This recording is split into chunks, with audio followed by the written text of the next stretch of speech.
Christian, the woman, was held prisoner inside the home, mostly in the north bedroom. Prosecutors believe that Coleman held Christian captive while the male offenders were murdering and raping Newsom. So while they were raping the man, the woman was holding the girl captive. After murdering Newsom, the assailants returned to Davidson house where they beat and repeatedly raped Christian, the girl. The medical examiner testified that she died after hours of sexual torture, sustaining severe head injuries and suffering severe injuries to her vagina, anus, and mouth due to the sexual assaults. Her injuries were consistent with being raped with an object. According to the medical examiner, the sexual attack that Christian endured was extreme and much more than a simple sexual assault. Prosecutors believe that she was tied to a chair and orally raped by Davidson and Cobbins. Christian was also anally and vaginally raped, and she was also beaten and kicked in her vagina and beaten on the head. She suffered extensive hemorrhaging to her head and vaginal area. Additionally, Christian suffered bruises and carpet burns on much of her body. According to Davidson's confession, during Christian's captivity, she said, "I don't want to die."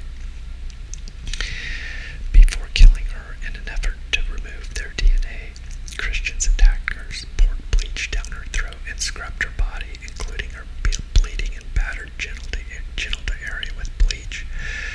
She was bound in a hog-tied fashion with curtains and strips of bedding. Her face was tightly covered with a small trash bag, and her body was stashed in 5 large trash bags. She was naked except for her camisole and sweater, and was tied in a fetal position and placed inside a residential waste disposal unit and covered with sheets.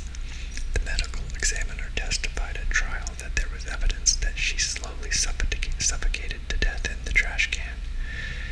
She died sometime between the afternoon of January 7th and the afternoon of January 8th. As she was slowly suffocating, Davison left to spend time with his girlfriend and gave her Christian's personal items. He also used her cell phone and was seen wearing Newsom's shoes. After Christian and Newsom did not show up at the party, the couple's friends began calling and texting them and received no response. Later, at around 11 p.m., 2 of Newsom's friends went to the apartment from where the couple had been kidnapped and found Newsom's truck in the parking lot. They were unable to locate Christian's SUV. A witness who worked as a driver for Waste Connections arrived at work on Chipman Street at around 12:30 a.m. on January 7th. He noticed that the lights in 2316 Chipman Street were on and that the house seemed busy for that time of night. He saw a 4Runner in the front of the house with its porch lights on. The witness later observed the 4Runner drive slowly by him. The car slowed down for about 20 seconds as if the occupants were checking him out. He saw 4 black men in the car. Another witness who lived around 1 block from 23 Chipman Street heard 3 pops from the direction of the train tracks at about 1:45 a.m. Newsom's body was discovered near a set of the railroad tracks on January 7th at 12:20 p.m. by a Southern Railroad employee. Though there was semen inside of his body, the DNA in the semen had been destroyed by the fire. A comforter was wrapped around his body and a sweatshirt was wrapped around his head. His bare and muddy feet indicated that he had walked barefoot to the area where he was killed. On January 7th, Christian failed to answer calls from her mother and friend. She also did not attend work. The couple's friends and families tried to find them, checking local hospitals and filing missing person reports. Christian's parents requested help from law enforcement, but were told that they would have to search themselves until later. They then sought help from Christian's mobile phone provider and learned that her phone had last pinged at a Cherry Street phone tower. Christian and Newsom's families and friends searched the Cherry Street area and found Christian's abandoned Toyota 4Runner between 1:30 a.m. and 2 a.m. on Monday, January 8th. Several items were missing from her vehicle, including a teddy bear and photographs Christian kept there, as well as her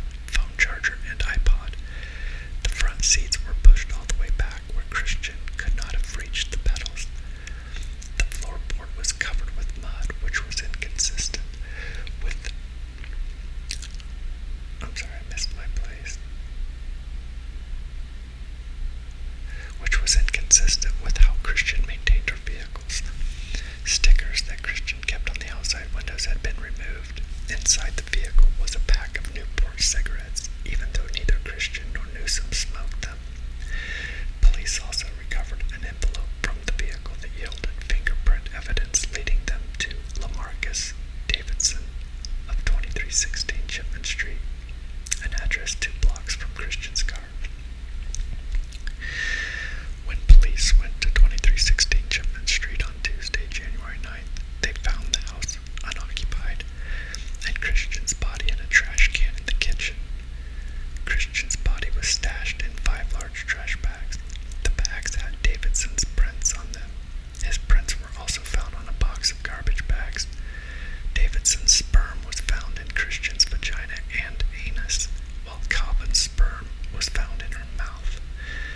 Also inside the house were several items that belonged to Christian and Newsom, including Christian's purse, clothing she had in her vehicle, Christian's shoes, camera, photographs which were ripped and burned, an iPod and Newsom's baseball cap and driver's license. Several of the victims' belongings had Davidson's prints. The items from Christian's SUV were shoved into trash bags. In addition to the sperm found on Christian's body, Davidson's sperm was found on Christian's jeans, while Cobbins' sperm was found on her camisole sweater and jeans. Shell casings found at Davidson's house matched the bullets used to kill Newsom. After finding Christian's body and discovering the presence of Davidson's semen on her clothing and in her body cavities, police undertook a manhunt for Davidson. After learning of phone calls between Davidson and Boyd, they asked Boyd for information regarding Davidson's whereabouts. Boyd directed them to a vacant house. On January 11th, David was arrested in that vacant house. There, police found Newsom's size 9.5 Nike Shox athletic shoes and a .22 caliber high-standard revolver. Davidson was then interrogated about the murders. He told 5 different stories, first claiming that he had left the house on Friday and knew nothing of the crimes. He later told police that Cobbins and Thomas arrived at his house at around 10 p.m. on Friday or Saturday and informed him that they had carjacked some people who were in the vehicle. Davidson claims he saw the victims tied up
County.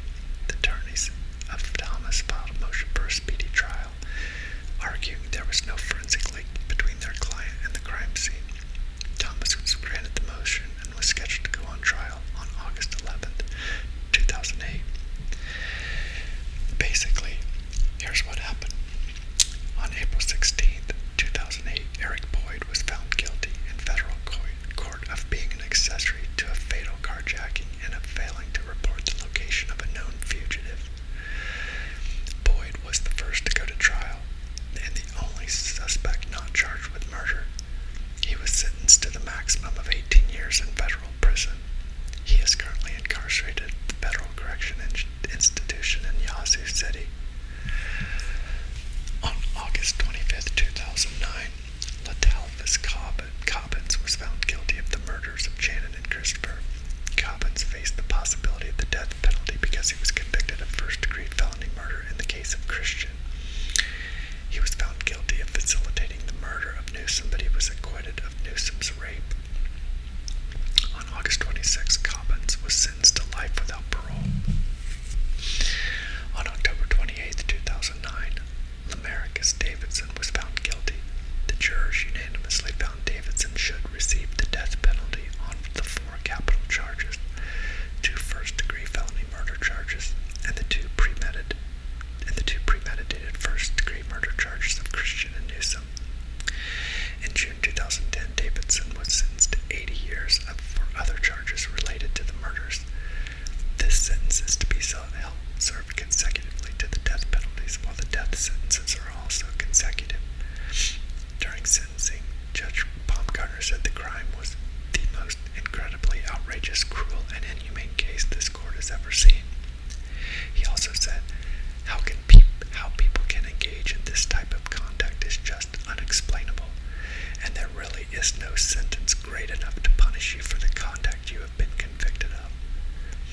Amazing. On December 8th, George Thomas was found guilty on multiple counts. The jury returned his sentence of life in prison without the possibility of parole on each of the 4 capital convictions. Vanessa Coleman, the only woman convicted, she was the only woman charged. The last defendant to face trial was granted immunity by federal authorities for testimony in the federal case of the carjacking, but the state's courts ruled that the federal grant of immunity could not extend to the state charges of murder and rape. On May 13th, 2010, she was acquitted of first-degree murder and found guilty of lesser charges. She was sentenced to 53 years in prison. During sentencing, Christian's father stated, "For me personally, you took my baby. You took my opportunity to say yes to a young man one day. You took my wedding dance away. You took my opportunity to hold her child, my grandbaby." I could keep going because it goes on to their appeals and what they do, but ultimately they're all still in jail, to the best of my understanding. I've kind of researched it.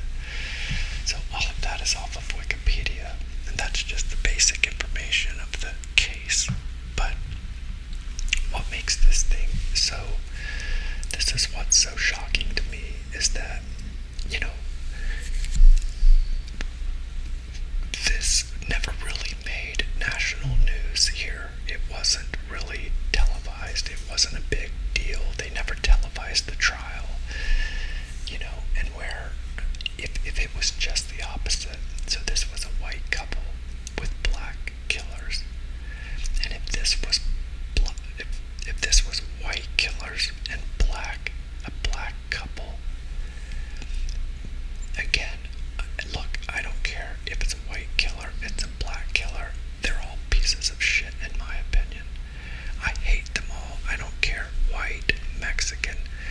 If you're this horrible of a criminal, then I have no compassion, and I don't care one iota what race you are. And this is the way I believe 99.9% of people all believe. Yes, there's like races that hate all races but their own, but there's white people that way, there's black people that way, there's Asians that way, there's Mexicans that way. I mean, every race has its racist,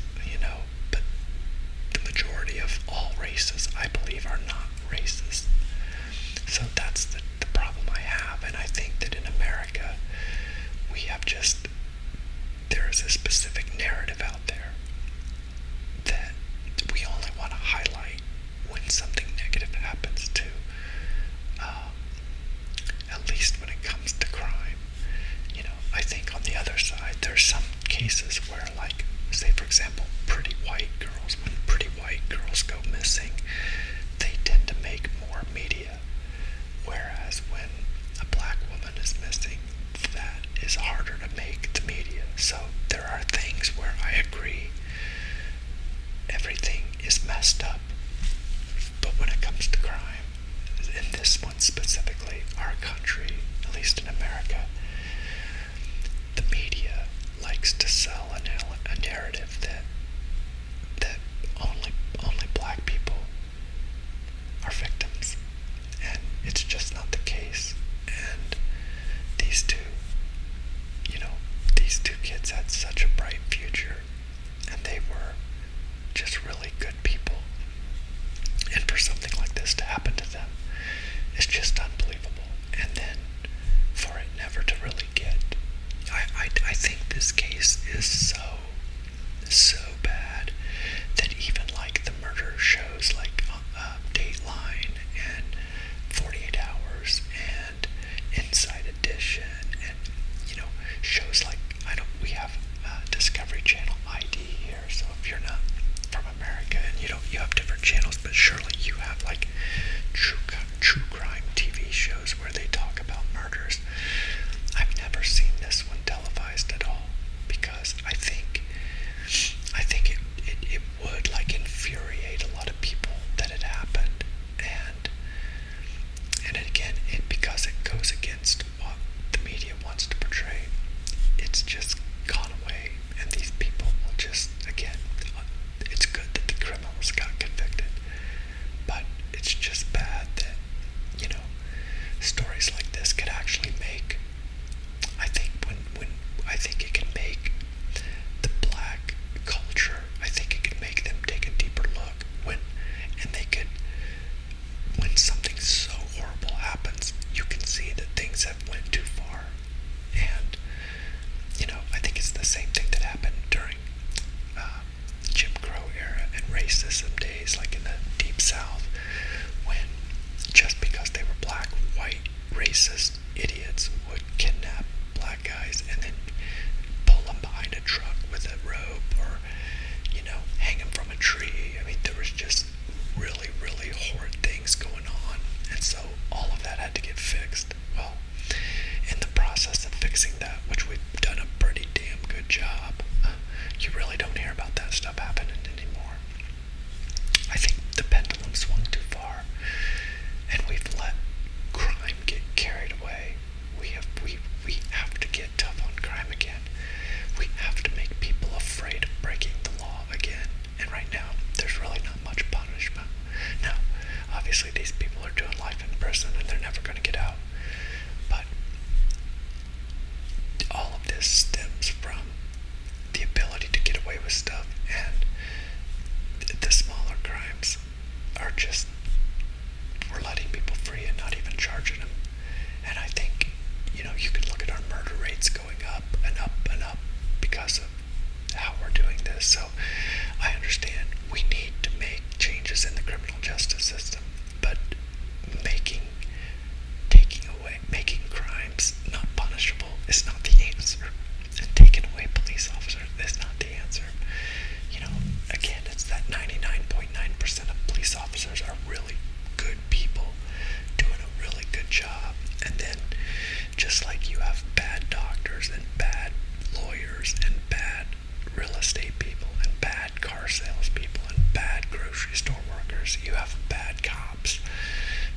There's bad people in general, and they have jobs, and so it's just weeding out the bad. And so maybe, like with the George Floyd case,